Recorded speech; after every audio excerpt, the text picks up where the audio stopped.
Hello, Mr. Calvin. Good evening. How are you? I'm good. How are you? Thanks for I'm meeting with me. yeah, I'm fine. I'm glad too that you're here with me. So thank you for asking. I'm doing well too. So let's start with my interview to you, Mr. Calvin. So I know that we have what you call the whole health inventory, and I'm just wondering what were when you're filling this whole health inventory, all the questions on the first page. What was your experience like for you? I found it really difficult. I won't lie. I thought it's weird. I am kind of a reflective person, but the way that I had to really dig deep to think through some of these was a little challenging, especially when it came to like trying to put myself on a scale where I'm at. I found that a little challenging. Um, But no, it was good. It felt good to kind of reflect on some of these different pieces and stuff. Mhm. Oh, that's the one that you're talking about is the three parts that you're scaling, like which is the terrible and the excellent one, right? The physical health, the mental and emotional well-being, and life. So I am also doing this kind of scale to different clients. So I know that it's very challenging too. So absolutely, I agree to that.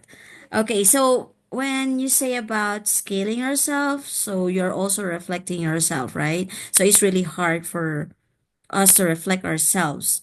So what really means to you in your life when we are talking about the values?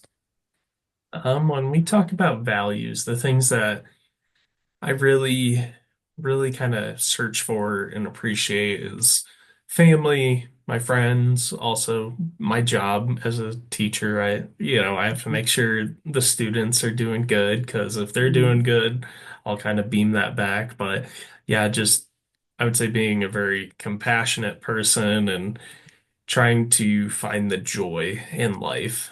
Yeah. Oh, okay. So you have mentioned about your family, friends, and your work. So, I'm going to ask you, what is the important to you about all these things? Um, I would say they all kind of coincide with one Mm-hmm. another. When we talk about my family, I live fairly far away from most of my family, like my parents, my siblings. Really, I just have my wife here in Mm-hmm. Colorado, and that's about it family-wise. So, when I do get to spend time with my family outside of her, it's really important and it kind of helps recharge me. So my friends have really kind of helped, I won't say fill that gap, but my friends have been very important to me and kind of as Mm-hmm. a social support, especially being out here in a place that's kind of new to me. Mm-hmm. And then my work, I think teaching is one of the most rewarding jobs. And so Mm-hmm. being able to share my love for history and just learning, Mm-hmm. it helps a lot. And I think just all these things together kind of form together to kind of make me who I am as a person. Okay. So you have also stated about the long distance relationship with your parents because you are only living with your wife, right? And Mhm. then you also mentioned about your work. That is a very rewarding one. So I'm just gonna ask you, what brings you joy and happiness among those three that you have mentioned, your family, your work, and your friends? What brings you joy and happiness to this? Oh, that is tough. I would say just them as people, spending time with them, whether that's my wife and, we like going on hikes, we like going to restaurants, all that stuff, and that always brings me a lot of joy. It's also a nice reward, especially if there are tough challenges in the day at work for her or myself. And then my friends. A lot of my friends are just really funny people and know how to just make the best out of everything. And so I like Mhm. spending time with them because Mhm. they can always somehow put a positive twist on stuff. Mhm. Mhm. Yeah. So the key word here is time, right? So Mm. you're spending like time with your family, friends, and your at your work. So, since you have mentioned all of these things, what is your mission or your aspiration and your purpose to these three things that you have mentioned? I would say my mission is I want to live a life that not only benefits the people around me, but I can also benefit any of the people outside of them as well. And I think that's one of the things that I've always just strived to do is I know I'm not going to be here for a super long time on Earth, but Mhm. with the time I do have, I want to make sure that I'm able to provide positivity and happiness for the people I care about and even the people that I might not be as close with. I want to make sure that they also have someone that can be kind of a beacon of light or positivity for them. That's a good thing that you're like sharing your positive mindset to everyone and have a positivity not only by yourself and not only giving some benefits to yourself but also giving or sharing benefits to others. Now, what were your dreams or aspirations when you were younger? So, what Oh, are they now? Oh, that is tough. I would say when I was really little, when I was a little kid, I wanted to be like an archaeologist or someone that like studies artifacts and history. And I feel like I got pretty close with my job as a Yes, history teacher. exactly. Um, but I would say now. I've definitely achieved pretty close to that. I would say my goals now is just to use what I can through my work and through my life to try and make this planet a little bit better place when I leave. So, Mhm. yeah, So, as what you have stated, that your dream is like being an archaeologist, but you're a social studies teacher, right? So there's like relationship with that. So your dream come true. kind of, yeah. Although you're not archaeologist, you still have like uh, background of it by Mhm. being a social studies teacher. Now, we're just gonna like shift from this conversation into our vision and strengths. Okay, so I'm gonna shift it to our health. So what do you want and need your health for based on the scale that you have answered in our whole health inventory? What do you want and need for your health? I would say I want and need my health to be able to keep aspiring for my mission, to Mm-hmm. make sure that I'm able to spend quality time with my family Mm-hmm. and be able to do my hobbies and the things I love out in nature and be able-bodied enough that if I want to go climb a mountain, I can go climb a mountain. Mm-hmm. But also, if I want to just spend time with friends and family, I'm Yeah. not sick all the time. I'm healthy and able to spend time with them. So, really just making sure that I'm mentally, physically, spiritually able to do the things that I love and I'm able to give back to the people I love. Yeah, exactly. Now, based on your whole health inventory, as I'm looking at it, you have your physical health as your excellent scale, while your mental and life has the same scale, which is three. So, based on this, when you think of the three scaling questions on the PHI, how is it to live day to your life day to day? What stands out for you? Even though that I'm seeing that your physical health is the excellent one.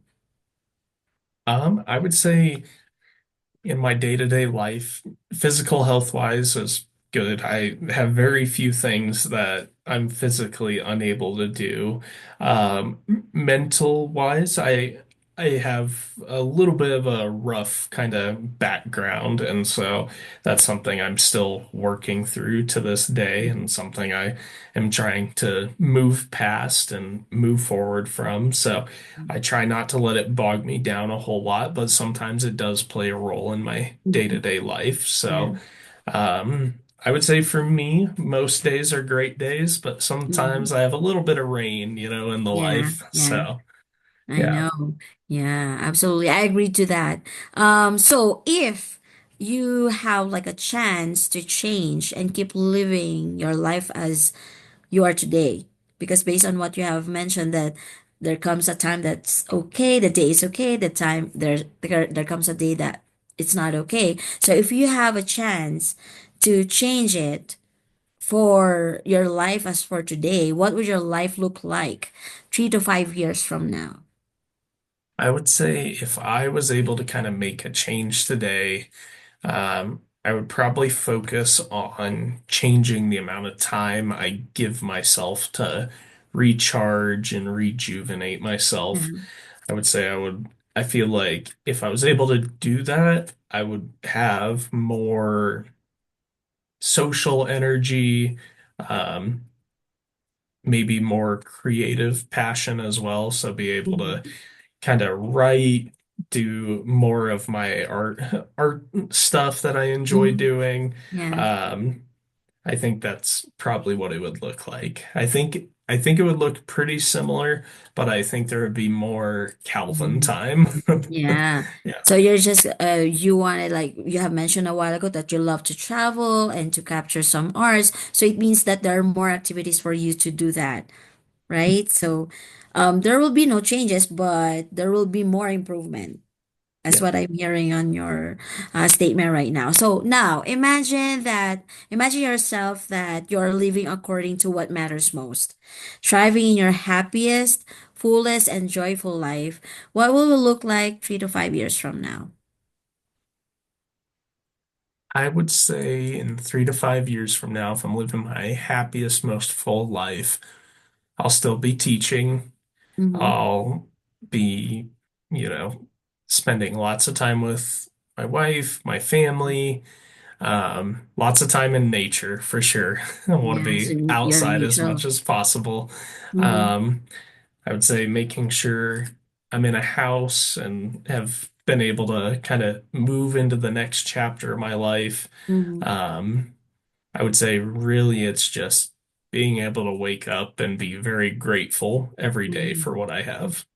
Yeah. So as what you've mentioned, Mr. Calvin, that I can see that you're an extrovert kind of person because you like to travel, you like to spend a lot of time to your family. So I'm thinking that these are the things that, will develop not only by yourself, will also give some benefits to your special loved one. So what are your personal strengths aside from being like nature lover, like knows how to manage his time when it comes to traveling and when it comes to spending time with your family. So what is your personal strengths?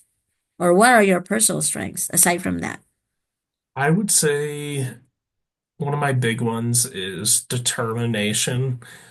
Once I have an idea of something I want, I do pretty much all the research I can. I take the steps in the direction to achieve my goal. So whether that's becoming a teacher, whether that was trying to get my master's, whether that was moving states, I've always been able to, it might take some time, but I've always been able to do what I really want to do in life, even over the barriers.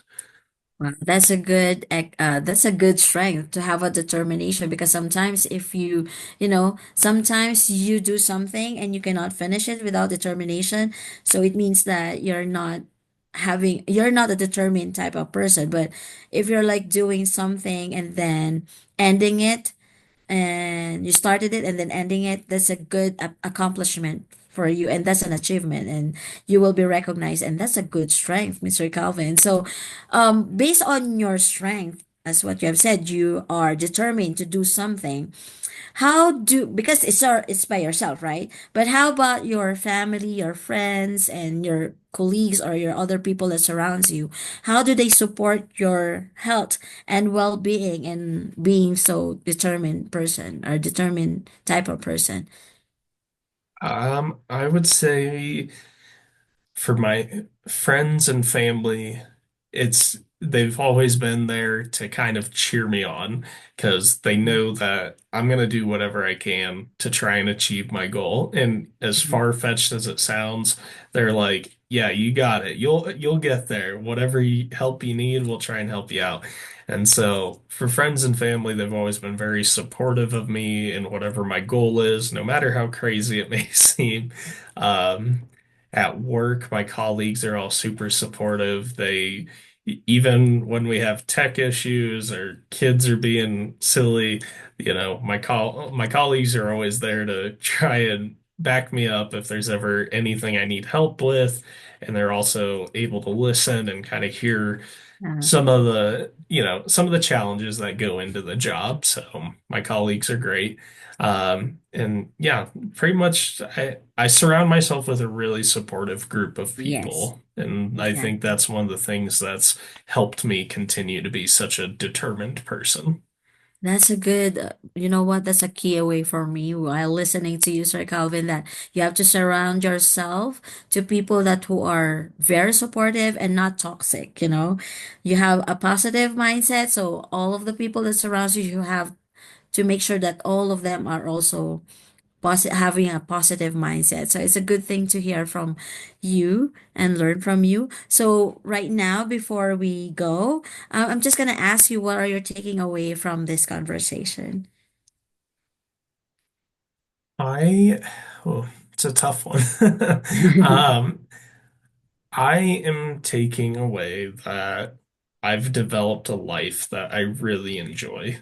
And even through some of the struggles and challenges I've had with my own mental well-being, just life, I've been able to maintain a pretty positive mindset through it all. I have room for improvement, but I've done a good job putting myself in a group of people who love and support me, and I'm able to do the same to them.